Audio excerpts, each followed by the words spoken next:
Chers auditeurs, j'ai le plaisir de partager avec vous la présence de Jacqueline Deroux, qui va nous parler d'une aventure littéraire qui a traversé la deuxième moitié du XXe siècle et qui continue encore. Et par la suite, nous aurons Baptiste Rapin, qui est souvent notre invité ici quand il publie un de ses livres, parce que nous suivons ses recherches sur, je dirais, l'ingénierie humaine. Or, elle a beaucoup c'est un domaine qui a beaucoup impliqué, l'art, donc il est intéressant de savoir comment ça fonctionne et on le découvre grâce à lui. Et nous terminerons évidemment par Christine Sourgins qui nous fera non seulement sa chronique, mais nous dévoilera un aspect de son deuxième livre qui est sorti sur la beauté. Chers auditeurs, j'ai le bonheur de voir ici Jacqueline Deroux. Et il est temps, vous savez, quand le temps passe, on comprend mieux ce qui s'est passé avant. Et il y a eu en France une vie littéraire effervescente après la guerre, après la dernière guerre mondiale. Mais aussi, ça a été une époque de guerre culturelle dont les Français n'ont pas tout à fait conscience, mais qui existe encore et qui a existé pendant toute cette période. Et un des courants littéraires importants de l'époque, qui n'était pas, je dirais, le courant le plus officiel, euh, était défendu par un tout jeune homme qui commence avant les années 60 déjà à publier euh, une revue, une fanzine, on appelait ça une fanzine, qui est devenue ensuite une revue, qui est devenue ensuite une maison d'édition, etc. Donc c'est une sorte d'aventure de jeunesse et faite avec pas d'argent, avec une passion littéraire, et par un jeune auteur qui écrit des romans et qui est devenu votre mari. Mais vous l'avez rencontré très jeune, vous l'avez rencontré à 17 ans. 17 ans. Et vous avez commencé l'aventure, cette aventure littéraire, ça a été une aventure conjugale. Pratiquement, Pratiquement. enfin, Et pour quelques la années. première partie, Voilà. car la première partie est plus connue que la deuxième partie que nous allons découvrir aujourd'hui, car il est mort très jeune, à 41 ans. Et évidemment, il vous a laissé sur les bras les cahiers de Lerne qui sont devenus les dossiers H. C'est Et ça. donc, voilà. Or, je me suis rendu compte que toute l'aventure des dossiers H n'était pas véritablement répertoriée sur Wikipédia et qu'il y a peu d'informations. Donc, à mon avis, là, il y a un grand travail. Tout à fait. Parce que ça a été l'époque la plus dure, où la guerre culturelle était extrêmement violente. Donc, en fait, cette partie, je dirais, très importante de cette aventure n'est pas racontée, ou très peu. Alors, nous avons un ami qui s'y est intéressé, qui est Frédéric Andreu, et qui a commencé à publier des débuts d'entretien. J'espère que nous allons continuer ces entretiens sur Radio Courtoisie, parce que nous ne pourrons pas tout dévoiler aujourd'hui. Il faut plus de temps et je pense qu'il y a toute une partie dont nous parlerons tout à l'heure, que nous évoquerons tout à l'heure, qui mérite une émission entière. Mais on va quand même parcourir un peu chronologiquement le début de cette aventure pour que vous compreniez à quel point les choses importantes, elles démarrent sans argent et sans institution. Et hier soir, nous étions à une soirée de rencontre entre deux cercles parisiens, l'un littéraire et l'autre plus artistique. Et il y avait là Maximilien Frisch qui anime tout ça. Et Maximilien, un peu comme vous, s'est lancé dans ce genre d'aventure. D'abord un roman, ensuite, c'est plus une fanzine, c'est une newsletter.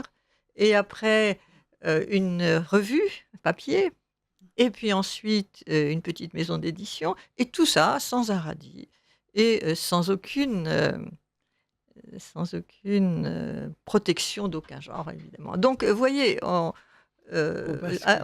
on bascule donc 50 ans, enfin ça fait maintenant la fin des années 50, ça fait soit plus de 60 ans. Alors, Jacqueline, racontez-nous un peu la première fois qu'est sortie la première feuille de Dominique de Roux, votre mari, qui Alors en n'était pas fait, votre mari encore. qui n'était pas, c'était un jeune homme et qui avait fait ce qu'on appelle, avant les cahiers de Lerne, Oui. c'était des petites fascicules Mmh. et qu'il éditait chez qui d'ailleurs a été malhonnête et a arrêté de publier, mais c'était Mmh. un petit imprimeur comme on trouvait autrefois, qui, euh, qui faisait, et c'était pas vraiment un livre constitué, c'était des Mmh. petits cahiers. Oui. Les fanzines, Voilà, voilà, oui, c'est ça, des vous feuilles. avez raison. Euh, Alors, ils avaient fait ça parce que c'était des passionnés de littéraire. Il avait oui. 7 frères il avait 11 frères et sœurs, mais il avait 8 frères et garçons Oui. qui ont participé, donc Xavier, son frère, et puis c'était tout donc très, Mmh. très rodé familialement, et il avait un seul abonné, c'était Pierre Séguer. C'est Bon. pas mal. Et ça, On aimerait et tous il avait l'avoir. financé ça parce que sa tante de l'Estapie lui avait donné ses boucles d'oreilles, et il avait vendu les boucles d'oreilles. Ça lui avait permis au moins de financer les premiers Mmh. Alors, je crois qu'il y a eu 6 numéros. Voilà. Et ça s'est terminé, mais il y avait un dynamisme chez Dominique. Il était Mmh. en train d'écrire son premier livre qui s'appelait Mademoiselle Anicet, Mmh. mais qui n'était pas paru. Mmh. Et donc, avant de trouver, de poursuivre les cahiers qui sont devenus vraiment des gros dossiers, Mmh. il y a eu quelques années. Mmh. Hein, voilà. Et il faisait son service militaire parce que ses deux frères étaient en Algérie. Et donc, il les a fait en France, mais très longtemps. C'était au moins 2 ans de service militaire. Il était sur une base à Meaux, une base aérienne. Mais Voilà. ne parlons pas. Moi, j'aimerais beaucoup plus parler de vous. Simplement, je voulais esquisser cette époque. En 1950, il fonde la Revue de Lerne. Oui, Et c'est ça. donc, on passe En, de en la fanzine à la 60, en revue. 60, en 60. Euh, oui, en 60. Il vous épouse surtout en Oui, 1960. voilà, c'est ça, Voilà. exactement. Et donc, vous commencez, enfin, l'aventure a commencé avant, puisque vous étiez Oui. dedans dès l'âge de 17 ans, et puis elle a continué toute la vie. Et vous avez en 1963 un enfant qui lui-même va devenir éditeur Et poursuivre et une œuvre poursuivre. formidable, et surtout poursuivre l'œuvre et de son père, et se caractériser comme un grand éditeur Voilà, également. qui a été très important pour nous, puisque il a édité des livres qu'aucun éditeur n'aurait édité par ailleurs. Donc il y avait cette maison d'édition d'un homme courageux qui s'appelle Pierre-Guillaume Pierre de Roux. Guillaume de Roux. Donc voilà, en 63, il est né. Et en 1960, c'est aussi le premier roman de votre mari qui est édité. Oui, alors, ça, c'était Mademoiselle Anicet, Voilà. et qu'il a introduit Ouais. dans le monde de l'édition, et qui a été un événement. Mais à ce moment-là, quand c'est sorti, il a été publié chez Julliard, et il n'y avait que des petites maisons d'édition. Ouais. C'était un monde vraiment conservé après la guerre, avec Lafon, Julliard, les éditions du Mm. Rocher, Mm. Mm. Bourgois, c'est un peu Mm. après, et les groupes n'étaient pas du tout.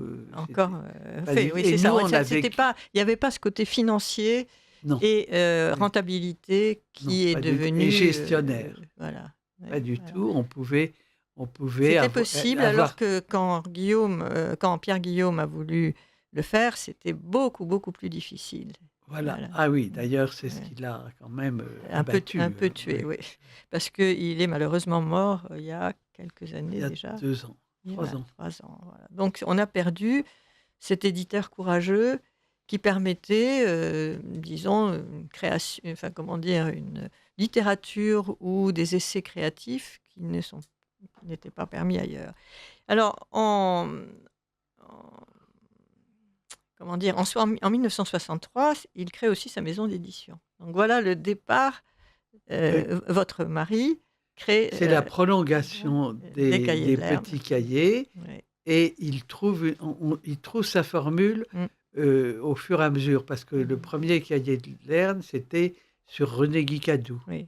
et c'était lié à un peintre qui s'appelait Gégoudès et qui Mmh. nous a introduits et qui correspondait alors et qui lui-même avait déjà fait des petites éditions. Donc Mmh. les cahiers étaient moins importants, mais là encore, on découvrait Cadou était connu dans Mmh. une tradition, de très belle Mmh. poésie Mmh. française et il faisait partie des poètes de Rochefort, Mmh. etc. Et mais c'était lié aussi à la peinture parce qu'on Mmh. a toujours été assez Ouais, liés. ouvert. C'est-à-dire que On a cette eu une cette, petite galerie rue ouais. Guénégaud où d'ailleurs on avait exposé Jean-Jacques Goudet Mmh. et c'est lui qui nous a introduits, Mmh. à Cadou, à sa femme Mmh. et donc on a commencé Oui, parce qu'à cette époque-là, chose qui a disparu après, il n'y avait pas de coupure entre la musique, la peinture, absolument, la littérature et tous ces personnages qui se rencontraient. Il n'y avait pas ces barrières qui se sont absolument créées pas. après, les années 80, quand il y a eu une sorte d'idéologisation de la culture et de l'art. Alors donc, vous avez cette époque des années 70 qui est extrêmement, agitée parce qu'on est après mai 68, Oui, qu'il y a encore en France une, disputatio, littéraire, et artistique assez forte. Il y a encore quelques médias qui parlent de culture et pas seulement d'une façon, comment dire? Rentable, et financière, mais, aussi des idées. oui. Et s'il n'y avait pas eu, je pense, les cahiers de Lerne, et tout ce travail qui a été fait et qui porte ses fruits à ce moment-là, il y aurait énormément d'auteurs qu'on ne connaîtrait carrément pas. Ah Ce sont oui, des bah, très grands auteurs qui sont, les Brand, figures. Céline, Mmh. Céline Oui, aussi, Borges, Michaud, Gombrowicz, et j'en tous, passe. Ezra Pound, Jean Et Rapin, Jouve bien Jean sûr, Jouve, et oui. cetera. Pierre Jean Jouve, oui. Et donc, s'il n'y avait pas eu les cahiers de Lerne, on n'aurait pas vu cette diversité qui existait à l'époque, parce que d'une certaine façon, ils avaient été marginalisés, maudits, et Ah oui, tout à fait. Et c'était la fin aussi de l'après-guerre, ouais. où quand même les gens avaient fait une résistance Mmh. commune, donc on pouvait avoir des papiers dans Mmh. les lettres Ouais. françaises. La passion de la littérature faisait Mmh. que Oui, que ça passait par-dessus le politique, ça ce passe. qui ce qui ne Et s'est ça, pas fait c'était après. parce que c'était une génération qui avait Ouais. vécu la guerre et Ouais. la Ouais. résistance ou pas, mais en tout cas, voilà. Alors ce qu'on peut dire, pour dire qu'il y avait encore un débat à l'époque, disons que, les cahiers de Lerne étaient, contre, ou enfin, disons adversaires, mais vous vous connaissiez très bien et c'était ce genre de contradiction à la fois, Ah passionnée et amicale avec tel quel ah ben et son complètement, et son créateur qui est, tout Solers. Solers, Philippe Solers. Donc ils étaient à la fois amis et ennemis.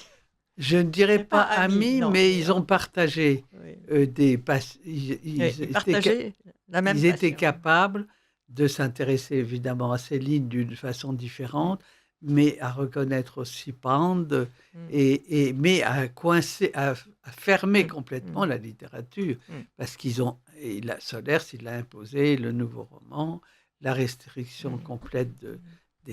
des textes et ils sont tous partis enseigner aux États-Unis. Oui, parce qu'ils Donc ils ont été récupérés par les ça est Américains oui, pour qu'ils ne soient pas récupérés par les Soviétiques.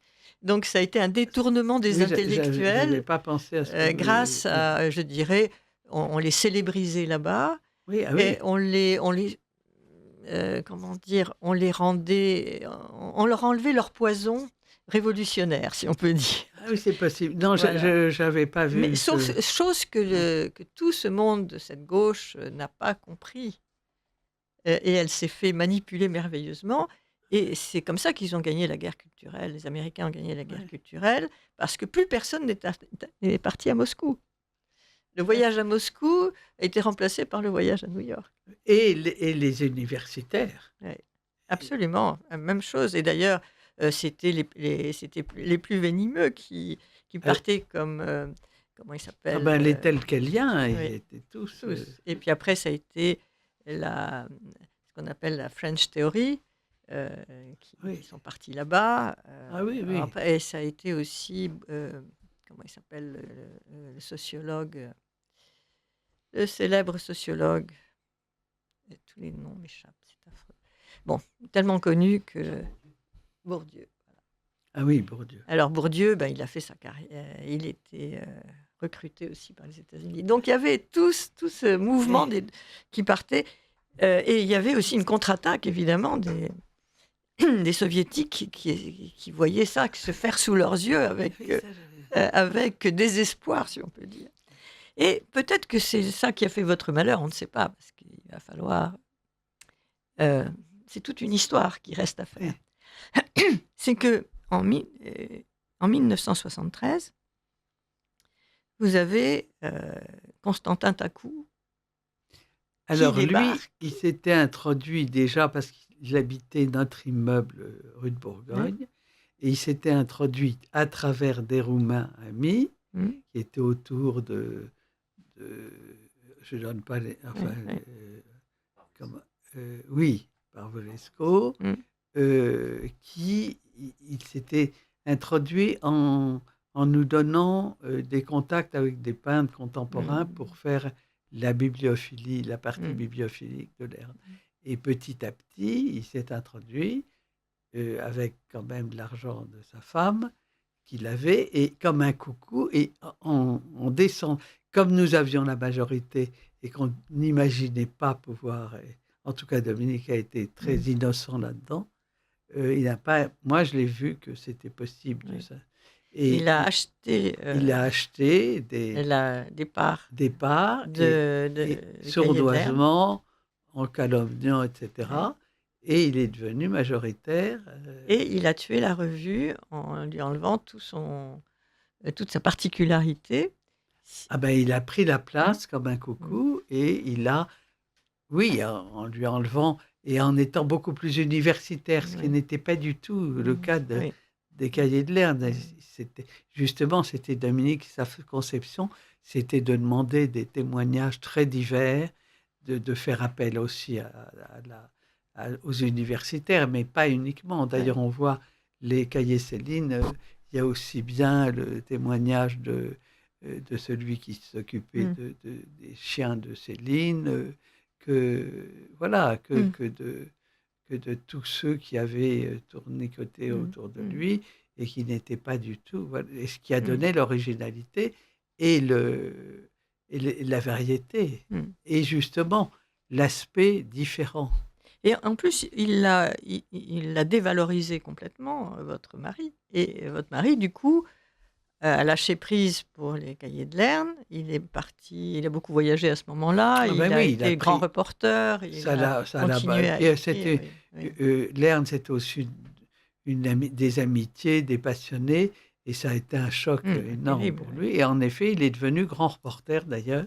Il est Oui, parti en Angola, en oui, Mozambique. en risquant sa vie à chaque fois. Enfin, Ah oui, oui, et donc il a couvert seul le premier jour de la Révolution des non, œillets parce qu'il avait connu tous les jeunes mmh. officiers, etc., En Angola. en Angola et en Mmh. Mozambique. Alors, vous allez créer, c'est vous qui êtes à la tête cette fois-ci, les, dossiers H. Alors, comme on avait perdu Lerne, Mmh. on a été en procès et on a eu l'autorisation de poursuivre les Mmh. cahiers de Lerne en les appelant toujours ce H, Mmh. qui est le H des têtes coupées qui repousse. Et on a eu l'autorisation qu'on Ouais. a gagné, qu'on signalait d'ailleurs dans Mmh. chaque dossier H, Mmh. de continuer. Mm. Et donc, on a continué. Et avant sa mort, il y a eu un cahier sur les écrivains et la guerre d'Espagne Mm. par Marc Enrès, Mm. qui a été le premier d'Ossiach, Mm. signalant bien que c'était la suite des cahiers de Lerne. Et Voilà. alors là, il y a vraiment énormément d'auteurs qui ont été découverts. Ça a été la suite, vraiment. Ah oui, complètement. C'est- Et et- alors, alors on voit un lien extraordinaire, c'est que c'est Dimitri Mm. Yevitch, le fondateur de l'Âge d'Homme, Mm. qui avait une très grande amitié avec Dominique, Mm. qui a d'ailleurs été notre diffuseur aussi en Suisse, et qui m'a accueilli Mm. comme collection. Voilà. Voilà. Parce que moi, Donc vous avez eu un protecteur grâce Ah, plus qu'un aux protecteur, éditions. Ouais. il a publié du point de vue Ouais. financier, et en même temps, ça m'a permis de très librement Mm. poursuivre. Et c'est toute cette partie-là qu'on connaît moins. Oui. Et on entre aussi dans la période enfin, très passionnante où c'est dans les cahiers, enfin dans les éditions de l'Âge d'Homme, Hmm. c'est tous les romanciers de l'Est. Ah ben, Donc il y a eu une fenêtre, une ouverture. et un lien extraordinaire parce que le premier cahier, le premier livre de la collection slave de Dimitri, c'est Dominique qui lui a offert, parce que c'était le Pétersbourg de Biéli, que Lerne ne pouvait pas publier. Et il lui a dit, j'ai un livre formidable, les traductions sont faites, c'était Cato et Niva, et deux jeunes universitaires de Toulouse. Et il lui a donc donné le premier livre de sa collection slave. Et il le raconte comme une chose extraordinaire. Comme une chose fondatrice. Et un lien fondateur. Voilà. Alors, toute cette aventure, on va lui consacrer une émission entière, Oui. parce que tout le monde sait que ça a été très important, mais on ne connaît pas l'histoire. Oui, et on ne la trouve pas sur Internet très facilement. Alors, ça, c'est vrai. maintenant, on va peut-être passer à l'époque où vous vous êtes retrouvée toute seule. Donc, vous avez continué les cahiers les de Lerne, dossiers. mais vous avez fait beaucoup d'autres choses. Oui, Et parce c'est ça qui est important aussi de raconter. Ouais. Alors, j'étais en fait, je m'occupais d'une galerie. C'est notre. Pardon, je m'occupais d'une galerie rue de Bourgogne, qui était une partie de la librairie italienne, qui a été la grande librairie italienne à Paris, c'était rue de Bourgogne. Ouais. Je crois que c'est 54. Et donc, on s'est installé parce que notre diffuseur, qui était Bernard Laville, m'a demandé de m'occuper d'une galerie et en même temps de continuer les éditions. Donc, c'est ce que j'ai fait. Et j'ai eu une galerie pendant 7 ans avec des peintres que j'avais connus par justement Lerne, la bibliophilie de Lerne. Oui, et puis ce qui restait de cette ambiance parisienne où tout le monde aussi, se retrouve, et pas d'une façon cataloguée. Et d'ailleurs, nous avons ici Frédéric Andreu qui a écrit, qui essaye de rassembler un peu vos témoignages et d'écrire. Voilà, un petit livret qui rassemble bien des informations, mais c'est un début, n'est-ce pas, Frédéric ? Oui, c'est le début d'une trame. J'avoue que j'ai eu la chance de recueillir des anecdotes multiples et variées, des rencontres des grands auteurs avec Jacqueline. Et j'ai l'impression qu'on pourrait faire je dirais pas une encyclopédie, mais enfin on pourrait faire un bel ouvrage. Alors je veux aussi signaler une chose, il y a quand même une émission de télévision qui date du 15 juin 1978. Ouais. J'étais un petit garçon, où on voit Jacqueline interviewée par un des journalistes qui était un fils d'Aubrey. Oui, voilà. Et d'ailleurs, j'ai la photo.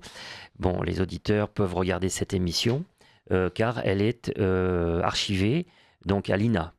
Et donc, il suffit de taper Fenêtre sur, c'est le nom de l'émission, datant du 15 juin 78. Et donc après la mort de Dominique. Voilà. Les archives sonores deviennent quelque chose de très important. et elles sont citées au même rang que la note de bas de page avec tout ce qui est la Ouais. note écrite. Alors, Dominique avait fait avec Jean-José Marchand les archives du XXe siècle. Et là, Mm. il peut y avoir, donc, à Oui. l'époque, il n'y avait pas Mm. évidemment toutes ces Ouais. possibilités.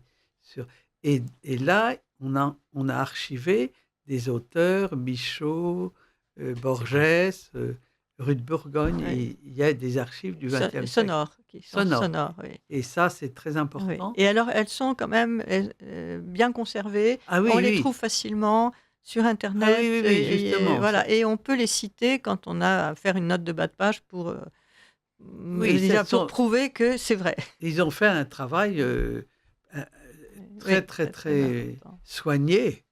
Jean-José Mm. Marchand, vraiment, a fait. Là aussi, encore quelqu'un avec qui on était très, très liés. Pardon. Et Jacqueline, donc vous avez passé ces 7 ans à fréquenter le monde de la peinture. Et ensuite, vous êtes entrée à la mairie de Paris. Racontez-nous cet épisode de la mairie de Paris, parce qu'il a une certaine importance dans cette Alors, c'est histoire. vrai que après la mort de Dominique, où ça a été tout à fait catastrophique, puisqu'on a perdu Bernard Laville, qui a fait faillite, on a dû quitter la rue de Bourgogne. C'était la fin de... Je devais rassembler les stocks de la revue Exil, toujours Oui, parce le que ça a H, été une autre création. qui se faisait parallèlement. Oui. Tous les stocks des premiers dossiers H, dont les écrivains à la guerre d'Espagne, qu'a repris Dimitri. Et donc, je n'ai pas du tout eu envie de travailler dans l'édition, après avoir eu cette aventure. Et donc, j'ai su, c'est par un de mes frères d'ailleurs, que il se trouvait qu'il y avait le lancement à Paris.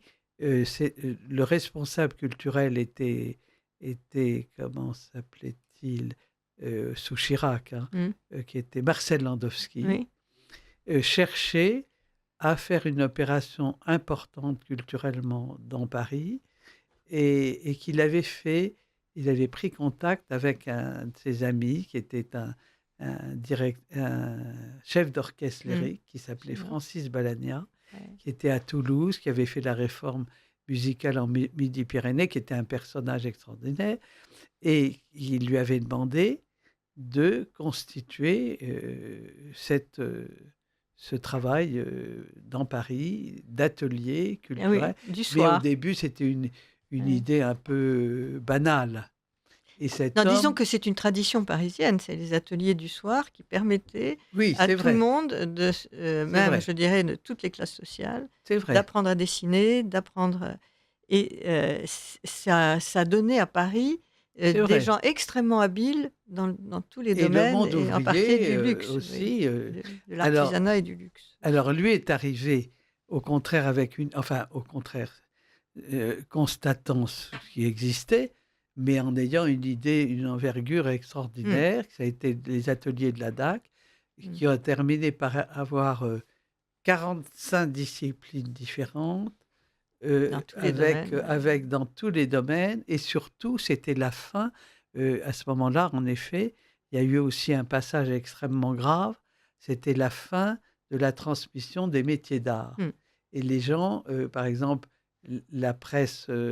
l'imprimerie d'art, oui, c'est ça. Tout ça. Qui était condamné par le conceptualisme d'une certaine façon, parce que c'était considéré comme d'un vil artisanat de se servir de ses mains. Donc il y a eu effectivement la protection de l'héritage et la transmission. Après mai 68, c'était indispensable. Et on a demandé aux artistes qui savaient encore dessiner d'enseigner à dessiner, ceux qui savaient encore sculpter, d'apprendre à sculpter. Et là, il y a eu énormément de grands artistes qui ont survécu grâce à ça.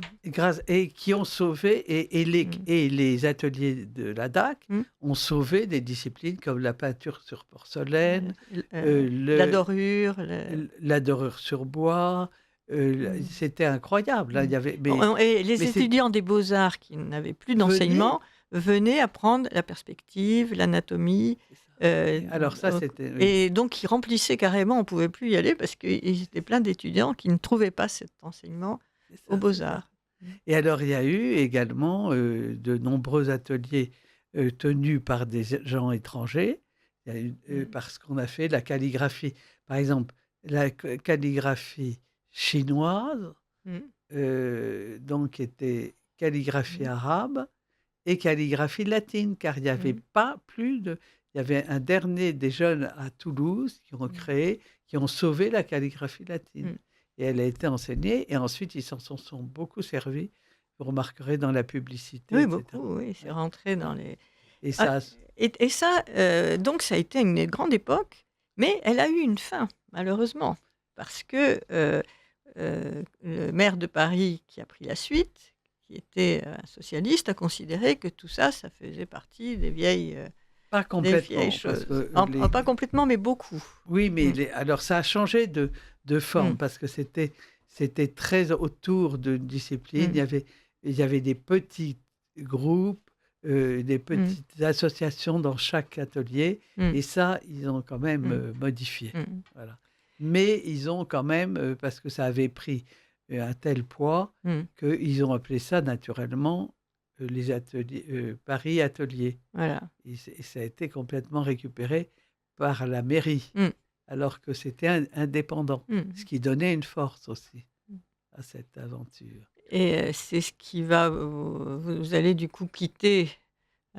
il y a un moment donné, vous allez quitter Ah ben, je suis ce- resté jusqu'à la retraite, qui Ouais. était lointaine, mais il y a eu des gens extraordinaires comme un miniaturiste persan Ouais, qui s'appelait Abbas Moïri, ouais. qui n'allait plus en Iran, mais qui a formé de tels... sa tradition était Mm. telle, il a formé des gens à Paris Mm. qui sont allés, et il en était très fier, représenter la miniature Mm. persane en Iran, Oui. et qui ont exposé à travers Mm. sa Oui. transmission à lui. Donc, c'est très passionnant de voir tous ces chemins Ça a été et extraordinaire. puis toute cette question de la transmission. Si elle se transmet plus là, elle est reprise ailleurs. Oui. Et puis alors et tout aussi, ça. il y avait toutes les petites dames qui Mm. arrivaient de province Mm. et qui sauvaient leur demeure Oui. en apprenant les techniques. Et elles ont... Ça a été très important aussi. C'était Pour restaurer. pour restaurer. Mm. Mm. Et j'ai découvert ça parce que je me disais, elle va à Tours, pourquoi prend-elle le train du Oui. soir, etc. Et c'était toutes ces femmes Mm. qui sauvaient leur dernier... Mm. Et probablement que ça a été vendu depuis, Mm. parce qu'on ne se rend pas compte que là aussi, il y a eu beaucoup de demeures Ouais. qui ont disparu. Elle a dit, c'est nous Oui. qui maintenons, Oui. mais ensuite, Mais après, oui, est-ce nos que ça enfants ne sera- pourront pas. Ouais. Et ça a dû correspondre Mm. aussi à la vente des demeures. Oui. Hein. Et alors, tout ça est assez passionnant parce que c'est une époque transitoire. Oui, Et, tout à fait. et vous allez continuer à avoir des activités assez importantes dans les années qui ont suivi. Là, on va être obligé d'interrompre pour poursuivre la prochaine, donc le mois prochain, et où on parlera de la suite de vos aventures. Et puis, on consacrera vraiment une émission entière À l'âge à d'homme, l'âge d'homme et à cette aventure très importante qui a accompagné véritablement Ah la oui. chute du Ah oui. système soviétique et qui malheureusement a disparu puisqu'il est mort il y a quelques... il y a maintenant 10 ans à peu près. Oui. Et malheureusement, ce travail extraordinaire qu'il a fait, avec toutes les archives et tout ça, ont été terminés et surtout en danger parce que Oui, on ne sait pas où sont les archives, on ne sait pas si on les... Si oui, on les, oui, ça si n'a on les, plus de suite. Enfin, ouais. là, c'est sa fille qui n'a pas... Oui, qui n'a pas voulu hériter, si on peut Voilà, dire. oui, c'est ça. Et je pense qu'il faut effectivement faire le récit de tout ça et surtout, on comprend mieux. Alors, Oui, donc une série de témoignages. Ce sont des amis de Jacqueline ont aussi, comment dire, ils se sont exprimés et on a composé un dossier Jacqueline de Mm. Roux, dans une revue qui s'appelle Livre Arbitre. Mm. Je le signale parce qu'il y a Oui, une soirée oui, Livre Arbitre qui va avoir lieu, alors je le sais depuis quelques heures, donc oui, le 23 janvier à 20h, oui. au Régalia, 1 rue de la Convention à Paris. Et nous pourrons feuilleter ce numéro donc, qui contient ce dossier Jacqueline de Roux. Et je pense que Jacqueline pourrait être là Oui. aussi pour rencontrer directement des personnes qui pourraient être intéressées. Et parmi les, comment dirais-je, parmi les personnes qui ont apporté leur témoignage, bon, il y a Luc-Olivier Dalgange, mais il y a aussi Olivier François et Olivier Germain-Thomas qui Ah a oui, fait un Mm. très Oui. joli texte. Et ça, il faudra que vous nous lui parliez la aussi. prochaine fois d'Olivier Germain-Thomas et de Voilà. tout votre travail de journalisme et aussi de participation à des émissions sur France Culture, à une époque où ça marchait, enfin, où il y avait une ouverture plus grande que maintenant. Et donc, vous voyez, ce qui est important aussi, c'est de retenir les dates, la Oui, oui. chronologie de toute cette histoire. Quelquefois, ça se Ouais. joue à 5 ou Ouais. 6 ans. Hein. Ouais. C'est ça. Et comment les périodes changent.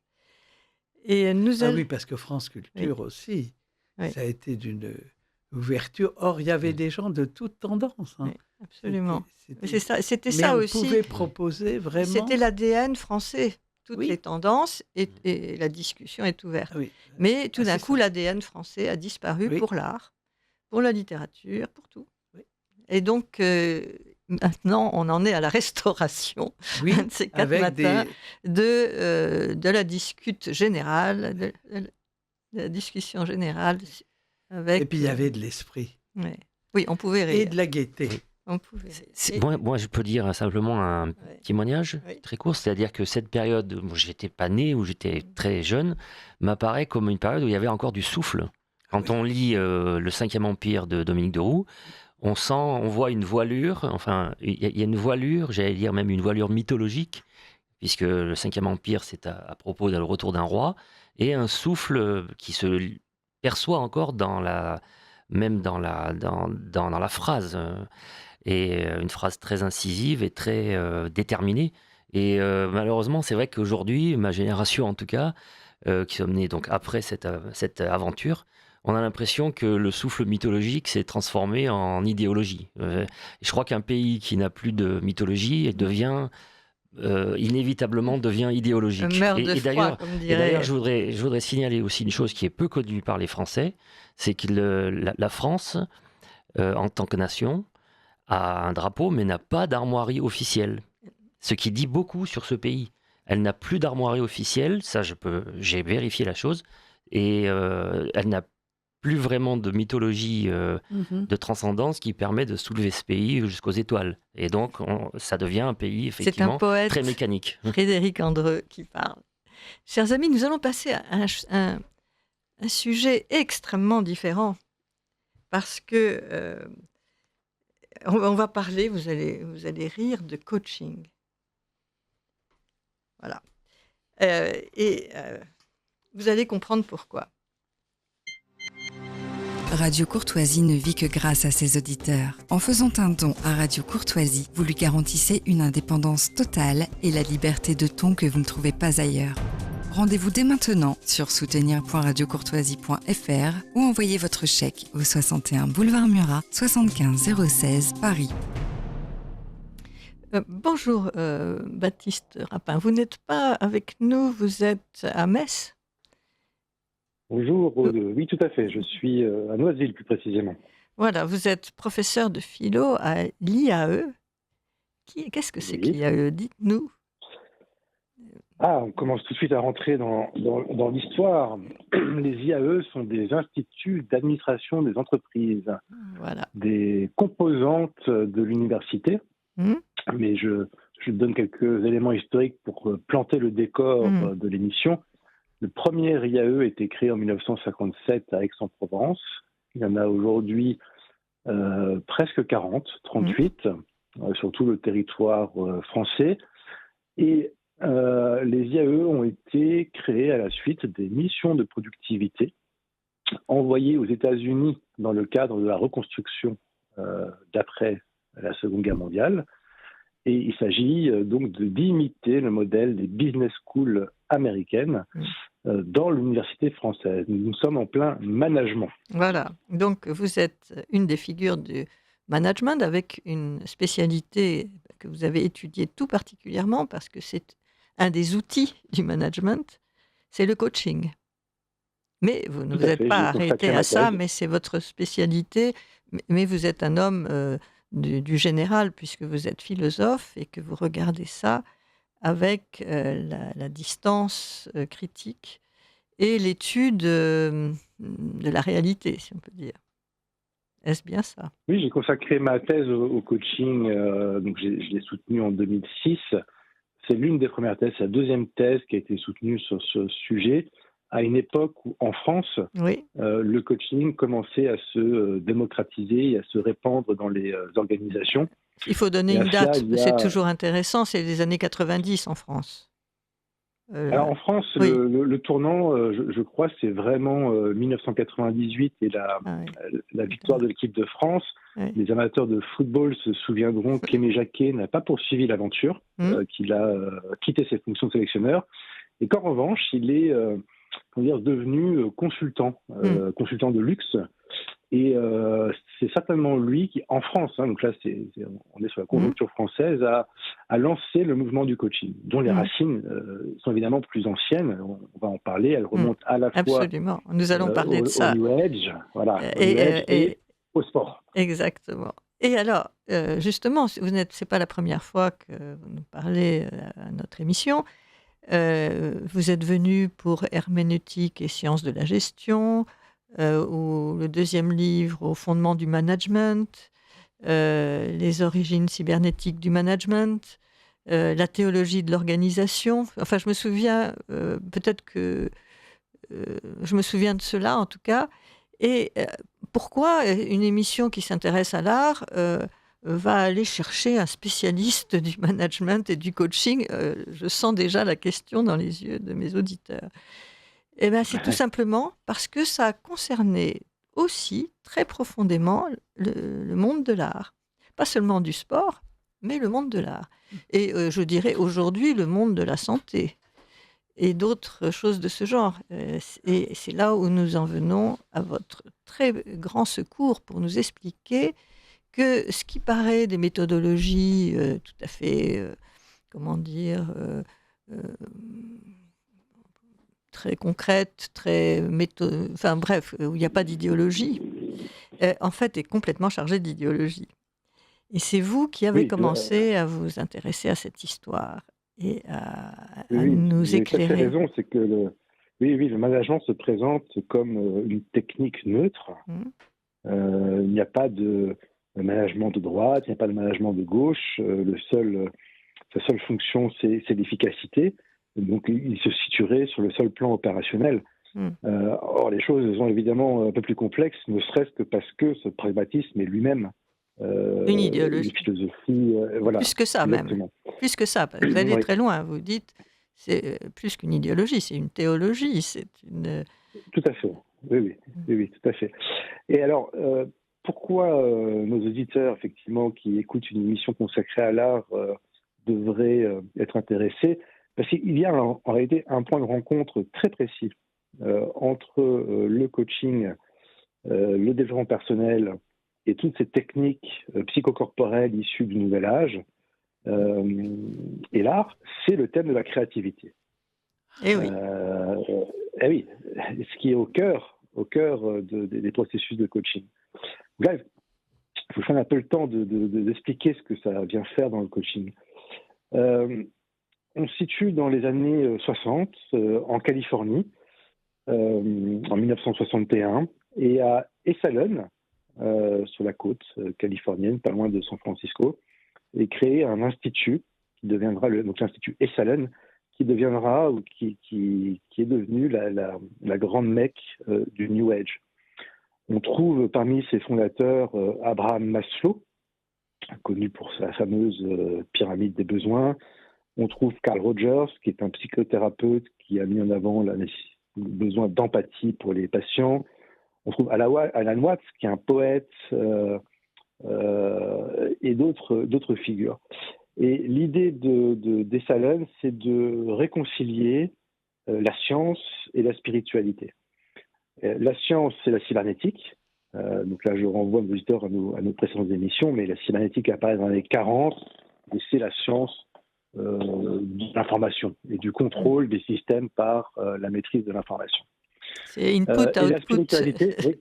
and feedback. Voilà, c'est ça, mais si vous voulez, le numérique est en grande partie une psycho-cybernétique, c'est-à-dire une application de la logique cybernétique à l'individu et à son développement psychique. Et de l'autre côté, c'est la spiritualité. Abraham Maslow, par exemple, avait beaucoup étudié les Indiens du Mexique et leur phase de transe. C'est une spiritualité adogmatique, puisque l'enjeu de ces théoriciens du Nouvel Âge, c'est de préparer l'avènement d'une nouvelle ère, qui s'appellera l'ère du Verseau, qui ne sera plus caractérisée par la hiérarchie et la guerre, mais par une fraternité planétaire.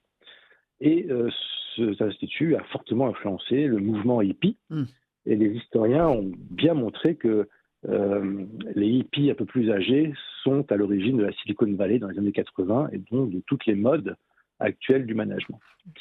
Alors la question est la suivante, c'est quel est le type de subjectivité qui est mise en avant dans le Nouvel Âge et comment cette subjectivité se fabrique par un ensemble de techniques psychocorporelles. Alors cette subjectivité, c'est une subjectivité moderne, mais qui ne repose pas sur l'introspection, comme chez Descartes ou Montaigne, par exemple, dans des styles très différents, mais qui repose sur son expression. C'est-à-dire que la vérité de la subjectivité du sujet, notre identité, se manifeste dans des projets, dans des réalisations, dans de transformation de la nature. Autrement dit, c'est un acte de création. D'où, voyez, le lien avec la créativité.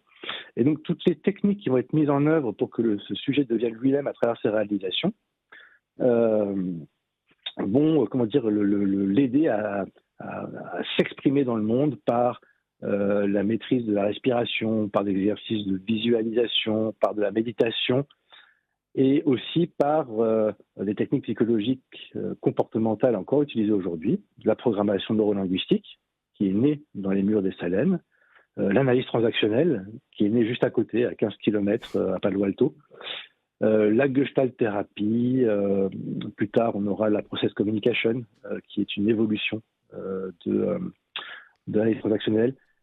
Et ce sont toutes ces méthodes-là qu'on retrouve dans le coaching, qu'on parle de coaching pour des particuliers ou du coaching dans les organisations pour des professionnels. Et en particulier, en fait, c'est la formation des élites dirigeantes qui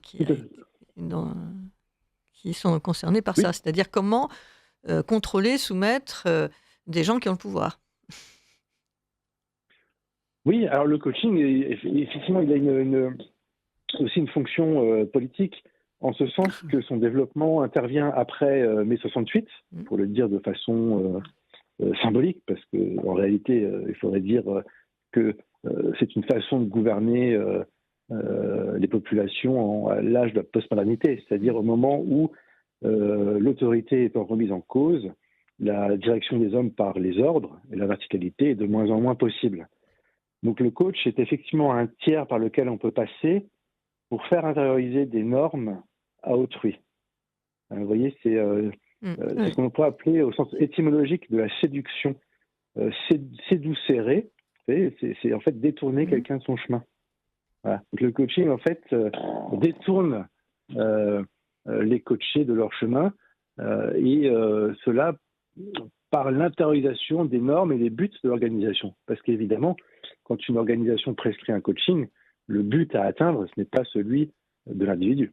Ce sont les objectifs fixés. C'est la rentabilité de l'individu et son contrôle. Oui, et puis alors ça, oui, et puis beaucoup d'attendus comportementaux.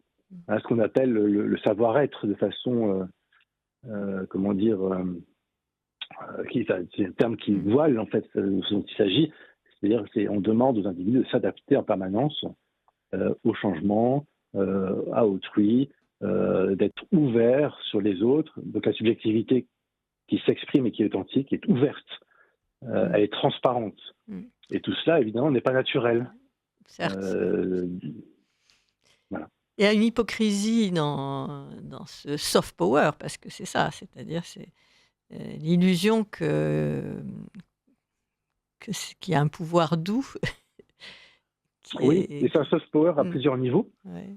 C'est un soft power d'abord géopolitique.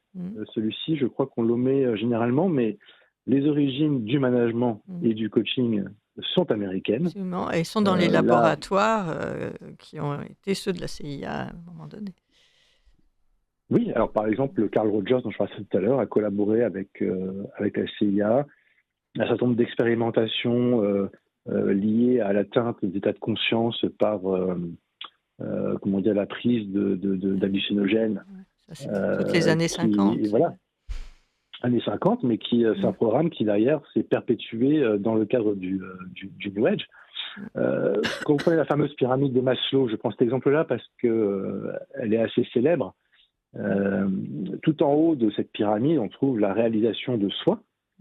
Et en réalité, quand on sait que Maslow s'intéressait en tant qu'anthropologue aux Indiens du Mexique, ce qu'il visait par là, c'est l'ouverture de la conscience par la prise d'hallucinogènes, de substances. Ou alors, c'est un stade qu'on peut atteindre grâce à la méditation dans des religions orientales, type zen. Vous voyez ? Oui. Donc, et ce type de spiritualité syncrétique est vraiment le produit, si vous voulez, la réaction de la société de consommation à elle-même. Parce que ce mouvement de la contre-culture californienne, c'est une réaction au matérialisme américain, mais qui s'exprime sur un mode tout à fait américain, qui est pragmatique, on va bricoler, tac, tac, tac. Voilà.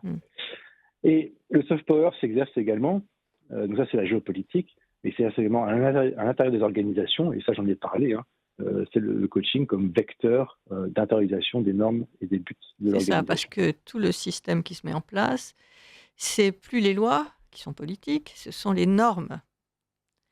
C'est la modélisation des comportements, des êtres, des idées. Et puis, finalement, ce gouvernement mondial globaliste, c'est un gouvernement par les normes. C'est un gouvernement par les normes et les règles. Et d'ailleurs, de règles, on obtient régulation. Donc, ce sont des processus cybernétiques d'adaptation des systèmes les uns aux autres.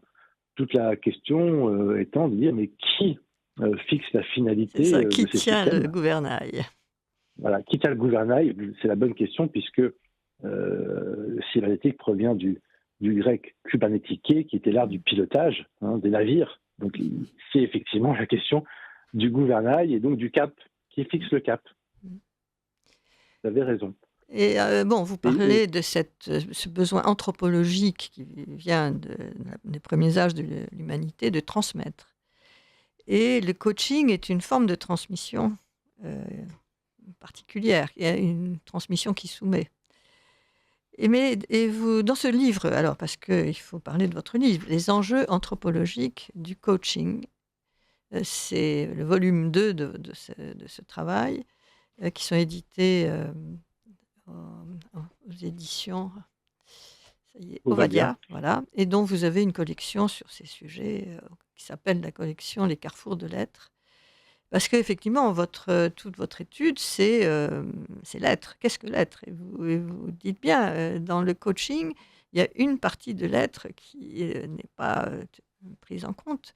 Vous montrez bien que c'est c'est une spiritualité matérialiste. Il manque un des 3 éléments.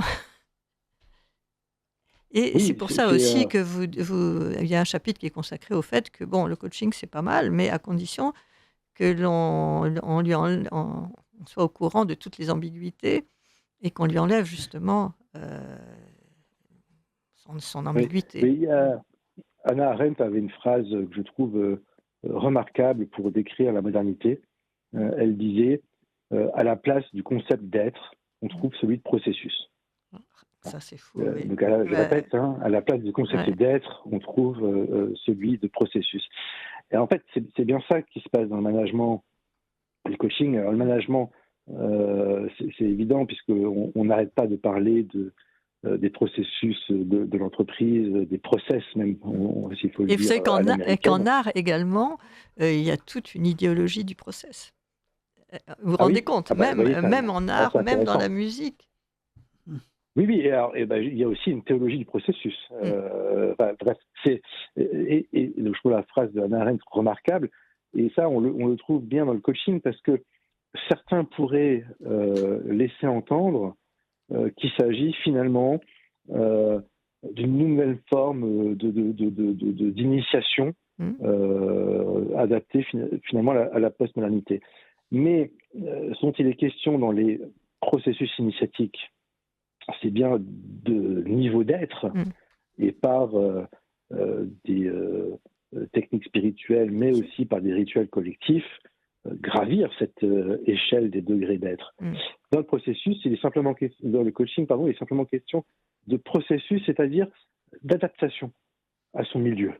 Donc on est sur un registre biologisant. Le contraire de la révolution. Le contraire de la révolution. C'est pour ça que ça a été une technique de guerre froide culturelle. Bien sûr, parce que c'est en fin de compte, quand on réduit l'être humain à ses comportements d'adaptation au milieu, eh bien, on animalise cet être humain en le privant notamment de toute sa dimension symbolique qui définit l'humanité en propre par rapport aux animaux. Voilà qui est bien dit. Et d'ailleurs, ça me permet de compléter, en parlant de cette animalisation, de cet aspect biologisant, c'est que toutes ces techniques psychocorporelles dont j'ai parlé précédemment se justifient par l'essor des recherches sur le cerveau humain dans les années 50 et 60. Exactement. Donc, suite à la cybernétique, il y a l'émergence de la science cognitive et des neurosciences. Et des manipulations qu'on peut faire. Voilà, et donc l'idée générale, qui aujourd'hui d'ailleurs est devenue un cliché, c'est que nous n'utilisons que 10% de notre cerveau en raison de croyances limitantes. Et ce sont ces croyances limitantes qui sont un frein à notre créativité, donc à l'expression de notre identité. Donc pour atteindre son moi profond et le laisser s'exprimer dans des réalisations extérieures, il faut lever ces croyances limitantes. Et donc là, effectivement, il y a une reprogrammation de l'individu. Voilà, exactement. Une reprogrammation de l'individu, d'où le terme d'ailleurs de programmation neurolinguistique, qui dénonce clairement. Donc vous voyez, tout ça a quand même un substrat biologisant très clair et explicite. C'est absolument pas caché ou masqué. Alors, ce livre est en fait un peu une synthèse de votre attention pour cette question du coaching depuis quelques années, parce qu'en fait, c'est une science, vous êtes un des pionniers de cette science d'analyse sur tous ces méthodes de gouvernement, ces méthodes de pouvoir. Et le coaching, c'est comment maîtriser un peu ces occidentaux qui sont si individualistes et si peu contrôlables. Oui, vous l'avez dit tout à l'heure, c'est que ce que vient, le coaching, une forme de point d'aboutissement. Les États-nations qui se sont construits on va dire à partir du XIIIe, XIVe siècle, et ont culminé avec l'ordre issu du traité de Westphalie en 1648, se caractérisent par la souveraineté. Et la souveraineté, c'est le pouvoir absolu du souverain de faire loi, de donner la loi. D'ailleurs, Hobbes a une formule, l'autorité fait loi. Bon. Et on le voit bien, le roi faisait loi, les parlements ensuite dans les systèmes plus démocratiques ont repris à leur compte cette capacité législative de production de lois. Donc et la loi, en fait, c'est un universel sur un territoire donné, partagé par les habitants sur un territoire donné. Et la loi est efficace à condition qu'elle soit légitime.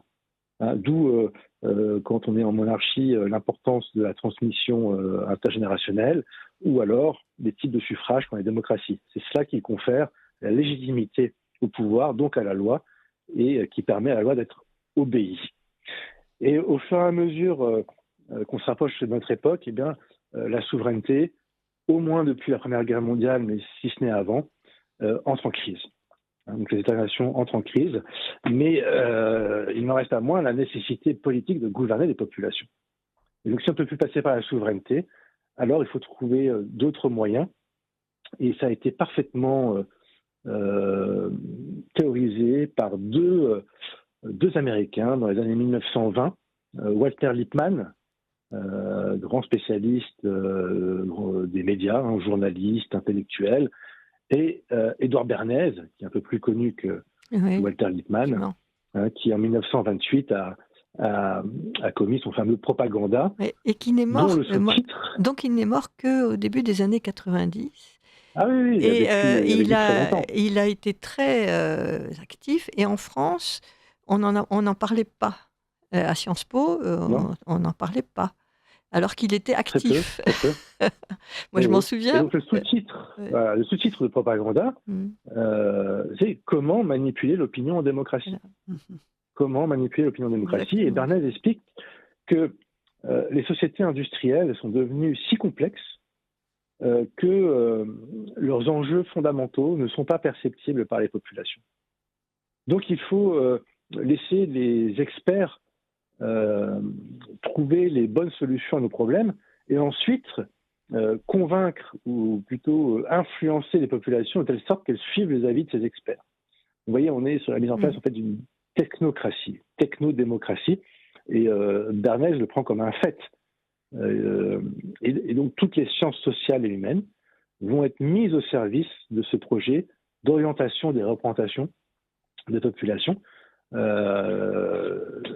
Et cela correspond à une forme de dépossession de leur pouvoir politique. Donc il reste en surface un droit de vote qui en réalité est un spectacle. Est un spectacle. Et aujourd'hui, le raisonnement de Bernays trouve une forme d'aboutissement dans la notion de nudge. Le nudge, dont par exemple le Royaume-Uni a eu dans son gouvernement un ministère du nudge, donc une cellule entière consacrée au nudge. Alors le nudge, on le traduit par coup de pouce. De façon plus scientifique, on dit que c'est une aide à la décision. Donc ce sont tous les signaux faibles que vous allez envoyer pour orienter le comportement des individus.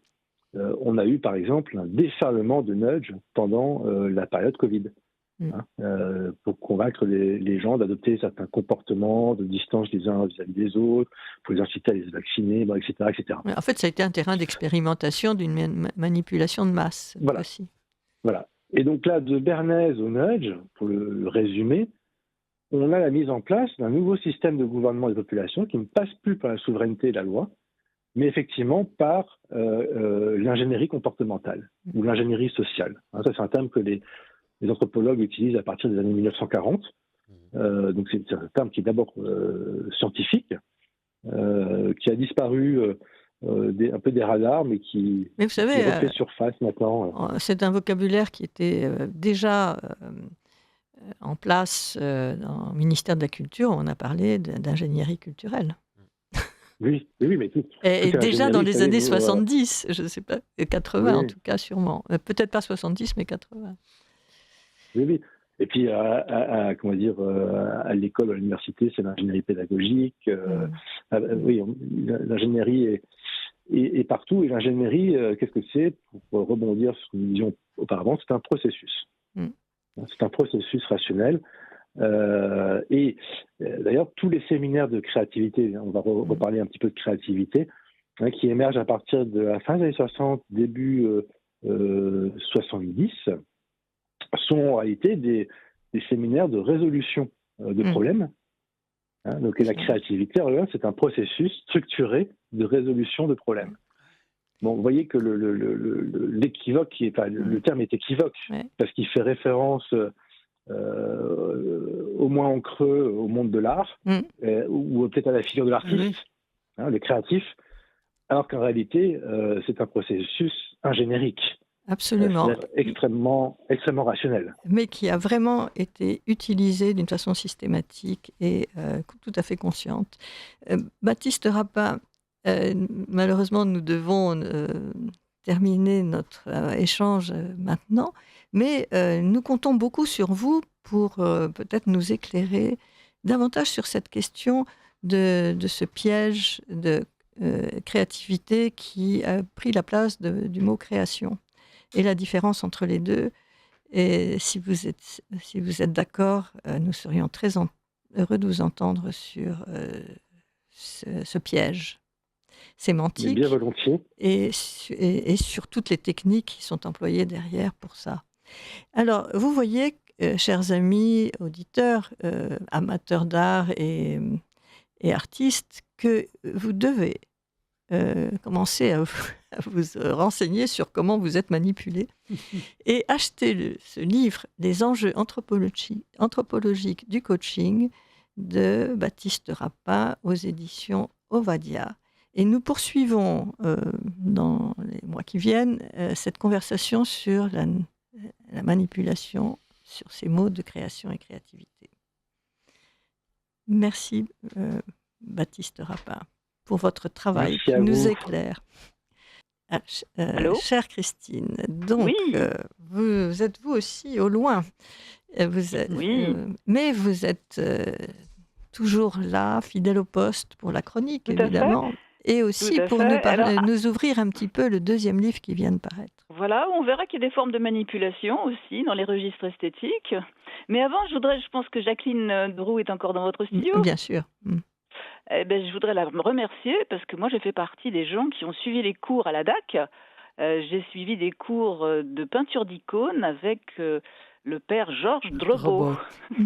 Drobot, oui, comme on dit en russe. Voilà, donc l'atelier, c'est même, alors là c'était en dehors de la DAC, on s'était tous cotisés et on est partis ensemble, le père Drobot évidemment de la partie, peindre des icônes pendant 15 jours à Patmos. J'y étais. Bon, mais c'était il y a très très longtemps, c'était au XXe siècle. Alors oui, pour cette nouvelle année... D'abord, tous mes vœux aux auditeurs. C'est vrai que les mois passent et les bijoux de la couronne, évidemment, qui ont été volés au Louvre, ne sont toujours pas retrouvés. Oui. Et je me demande si on ne va pas devoir les inscrire dans le nouveau musée créé par l'UNESCO. Aude, on en avait déjà parlé. Vous savez qu'il y a une muséite en ce moment qui sévit. Oui. On multiplie les musées. Alors, ça va du musée du chien à Aubervilliers à un projet de musée lunaire. Mais alors là, au sens propre. Bon. Alors, ce nouveau musée de l'UNESCO, il est sans file d'attente, il n'y a pas de gardien en grève, il est ouvert à tous, gratuitement, partout, tout le temps, et c'est génial, c'est le musée virtuel des œuvres volées. Parce que vous savez qu'avec le trafic d'armes et de la drogue, celui des biens culturels, c'est l'un des plus importants au monde. Donc, ça explique que Interpol est partenaire. Bon, par ailleurs, l'Arabie Saoudite est soutien financier de l'opération. Donc, c'est une immense base de données de l'UNESCO qui promet, je cite, une expérience immersive conçue par l'architecte burkinabé Francis Kéré, avec outils interactifs, numérisation en 3D des objets volés, contenu éducatif retraçant leurs origines, leur rôle à travers des récits, des témoignages, des photos. C'est très complet. Donc c'est un musée pour résister à l'oubli après tout ce dont les guerres et autres cupidités nous ont privés. Et l'UNESCO espère d'ailleurs voir sa galerie des biens culturels volés se vider au profit de la salle des retours et restitutions. Donc vous pouvez juger sur pièce, le lien est sur mon blog. Mon blog c'est sourgins.fr, sourgins.fr. À la rubrique Grain de sel du mardi, vous aurez tous les liens. Alors moi je me disais que finalement, puisque la muséite sévit, Aude, est-ce qu'on ne pourrait pas nous aussi imaginer un nouveau musée virtuel qui serait sur les ondes par exemple, qui serait un musée des aberrations culturelles? Oui, ça serait pas mal. Ça serait beaucoup plus drôle. Ça serait beaucoup plus drôle. Enfin, drôle, je sais pas, mais on pourrait commencer, par exemple, par faire entrer une première pièce dans ce musée des aberrations culturelles, qui serait le Pass Culture. Parce que vous savez, ce Pass Culture à destination des jeunes qui a été voulu par Emmanuel Macron, eh bien, ce Pass Culture, jusqu'à peu, finançait, je cite, péché et guérison, authentification des hadiths basés sur les ouvrages de Muhammad Nazir. Là, j'abrège la titulature parce qu'elle est beaucoup plus compliquée. Donc, c'est un ouvrage religieux appelant à tuer des homosexuels, il prêche la haine contre les juifs et les chrétiens et autres joyeusetés. Alors, dans les joyeusetés, on vous explique qu'il faut trouver la construction la plus haute de la ville pour précipiter sur la tête l'homosexuel et le lapider, vous voyez. Ensuite, le Messie tuera les juifs et les chrétiens. Et puis aussi, on nous explique qu'il n'existe pas de peine légale pour la sodomisation d'un animal ou d'une femme morte, vous voyez, tout en poésie, en humanisme. Alors, il n'y avait pas que sur le Global Culture qui le proposait, la FNAC aussi, Amazon, parce qu'il cartonne chez les jeunes, parce qu'effectivement, c'est un livre extrêmement diabolique, parce qu'au détour de conseils de spiritualité qu'on pourrait qualifier de classiques, eh bien, il glisse des appels au meurtre et à la haine. Alors, curieusement, je vous ai remarqué que les ligues de vertu qui œuvrent à l'éradication des dangereuses crèches de Noël, vous savez que le petit Jésus entre l'âne et le bœuf, ça les effraie. Mais là, elles n'ont pas bronché. Bon. Donc, je vous propose de poursuivre une autre fois ce musée des aberrations culturelles. Je suis sûre qu'il y aura dans un mois un nouveau candidat à l'entrée. Alors, pour changer d'atmosphère, je vais plutôt vous proposer, Aude, de revenir à la beauté, c'est-à-dire que vous avez rappelé que j'ai fait paraître un premier livre, Anatomie de la beauté, qui est édité par Bollène et qui donne les raisons du beau et qui montre que cette notion est toujours valide, qu'elle doit être défendue et non plus déconstruite. Donc vous trouverez tous les arguments dans ce livre. Et puis le livre suivant, c'est Géographie de la beauté, toujours chez Bollène, qui décrit les registres esthétiques du beau en sortant de l'impasse d'une hiérarchisation qui met le joli inférieur au beau, lui-même étant inférieur au sublime. Je pense qu'il faut considérer le beau plutôt comme une étendue, comme une géographie, avec des registres qui sont autant de continents d'où le beau peut naître ou pas, c'est-à-dire qu'une œuvre peut relever du registre de l'harmonieux, par exemple, mais être simplement harmonieuse, parce que par ailleurs, elle est très ennuyeuse, donc elle n'est pas belle. Même chose pour le sublime. D'ailleurs, la dernière fois, Aude, on avait vu l'harmonieux et le sublime.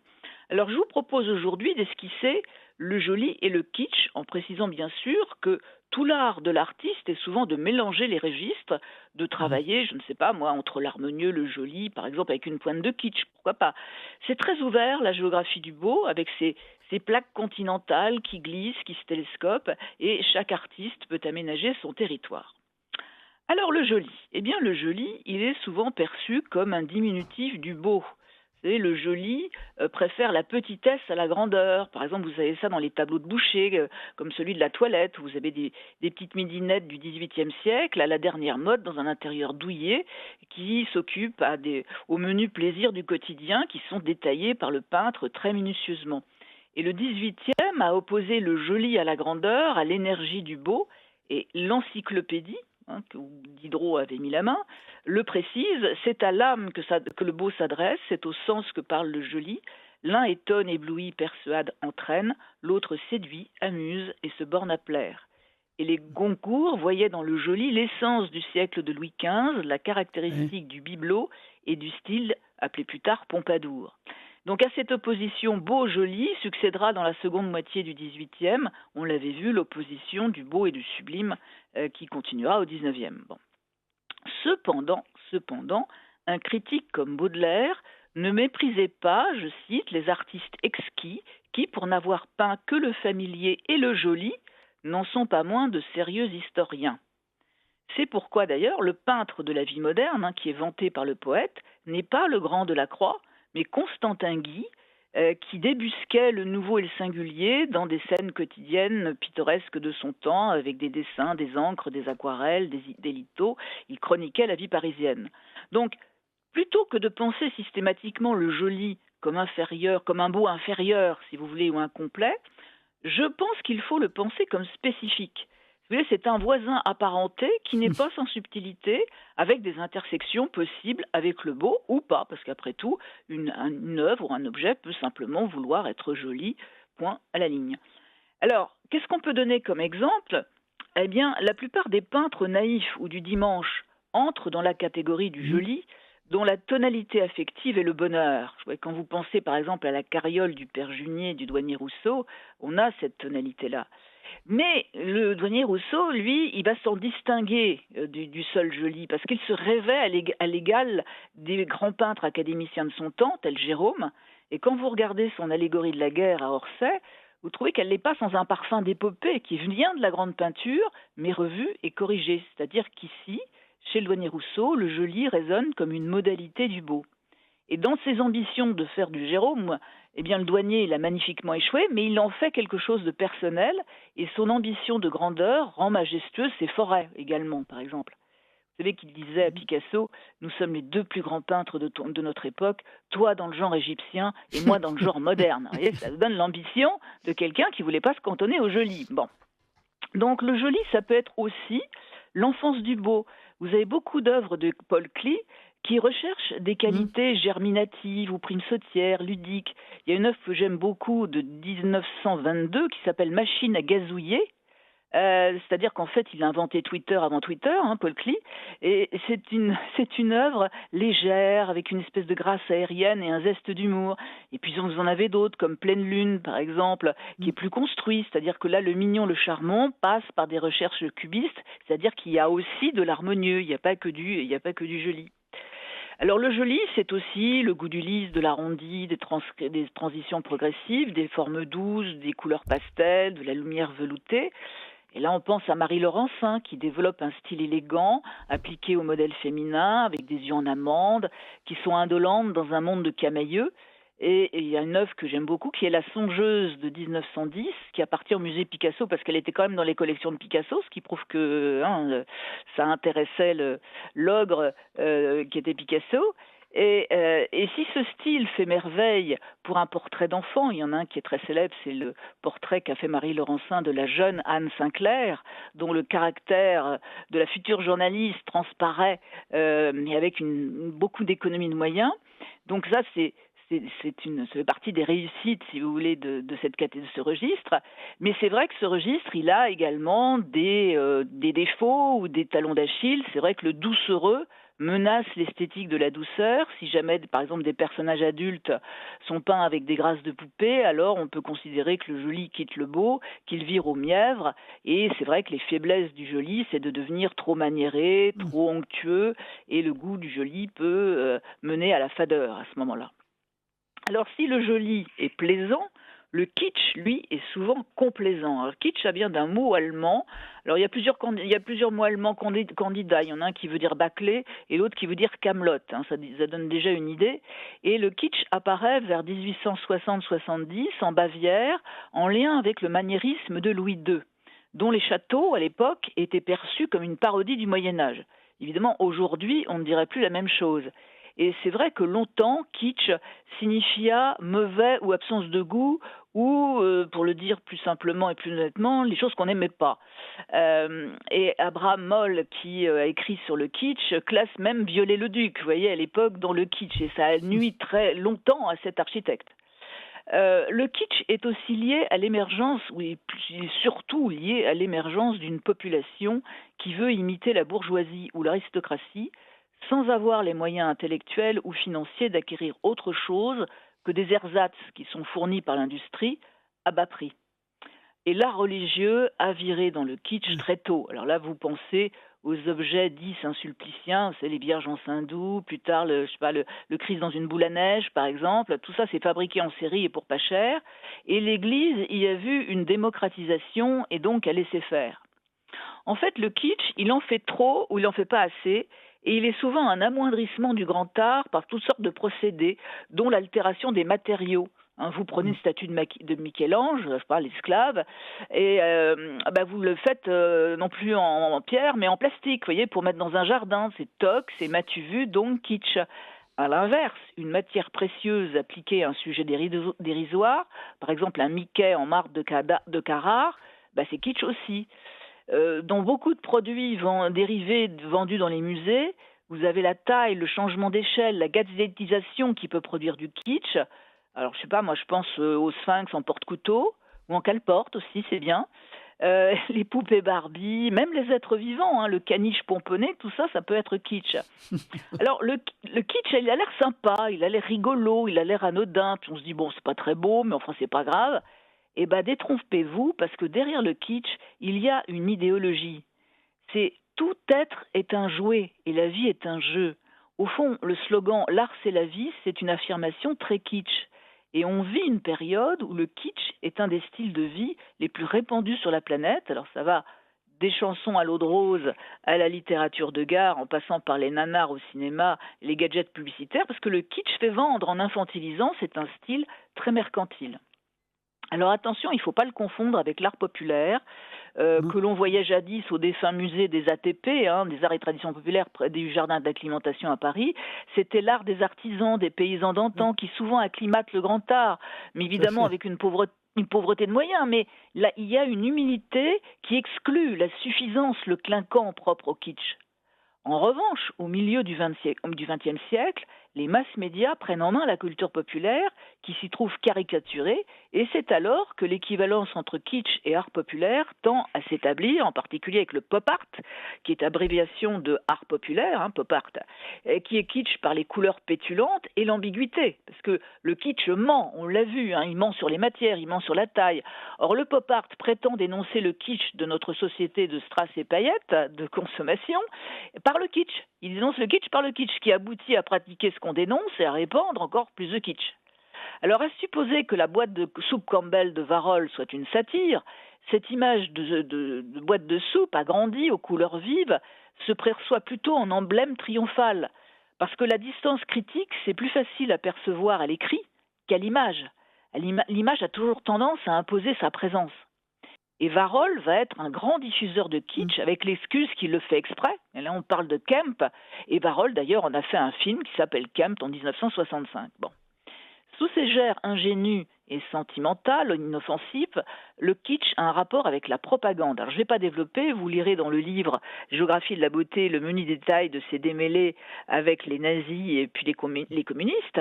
Mais Milan Kundera, qui était un anticommuniste d'origine tchécoslovaque, donc il a connu l'époque soviétique, il le voyait, lui, au contraire, dans l'idéal communiste, dégoulinant de bonnes intentions, mais mensonger.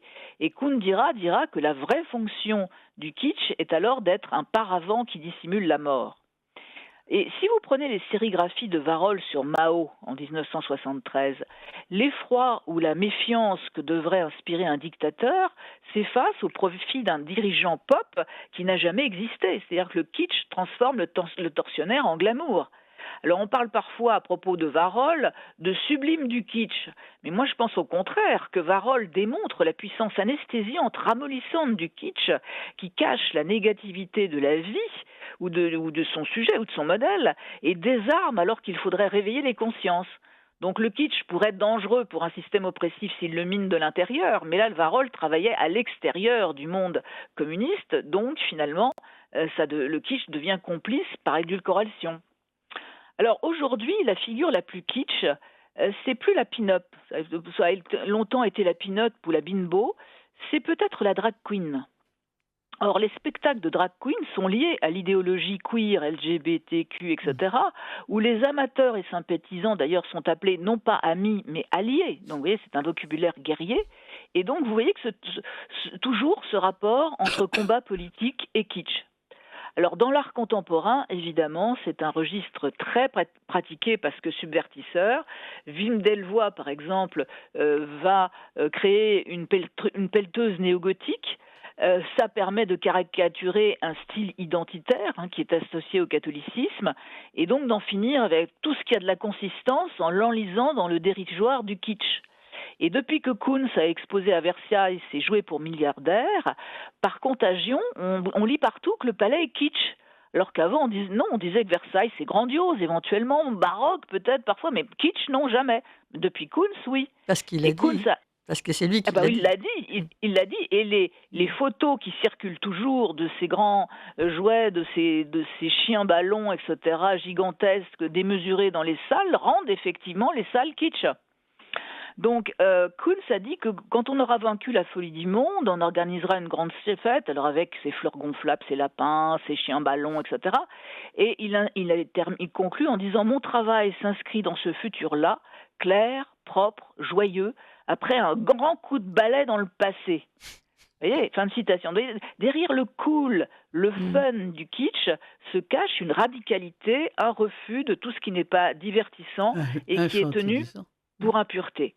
Alors, attention, je dis encore une petite seconde, je peux dire, il y a des usages positifs du kitsch. Alors c'est vrai que c'est un des registres les plus réticents à faire éclore la beauté, mais pas toujours. Par exemple, chez des artistes contemporains comme Pierre et Gilles, qui travaillent avec des photos, des portraits via des photos retouchées. Alors il y a beaucoup de portraits kitsch, les portraits sont kitsch. Certains, c'est un kitsch parfois un peu graveleux, on va dire, puis d'autres, ça relève, presque du joli. Je pense à leur affiche pour l'humoriste Sylvie Joly, précisément. Le côté acidulé de la comédienne était vraiment bien mis en valeur. Et puis il y a aussi leurs travaux sur Sylvie Vartan, et là je pense que certains pourraient trouver que ça frôle le beau. Il y a une utilisation poétique du kitsch. Je vous renvoie au cinéma avec Le voyage du nain de jardin dans Le fabuleux destin d'Amélie Poulain. Alors vous voyez, cette géographie du beau, ça permet à la fois de mieux goûter les œuvres, mais aussi d'être conscient que les registres esthétiques ne sont pas neutres, qu'ils peuvent manipuler le spectateur. Alors ce livre, Géographie du beau, il est disponible dans toutes les librairies, vous pouvez le commander, et pour les Parisiens, ils sont en permanence à la librairie Bolène, qui est la librairie de l'éditeur, au 41 rue de Bourgogne, dans le 7e, métro Varennes. Il y a des gens bien rue de Bourgogne. Il s'est passé plein de choses dans la rue de Bourgogne.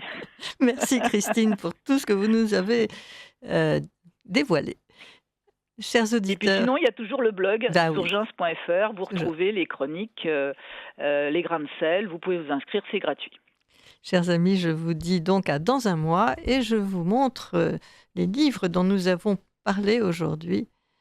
Et ce sont vraiment des belles ressources. Merci, chers auditeurs.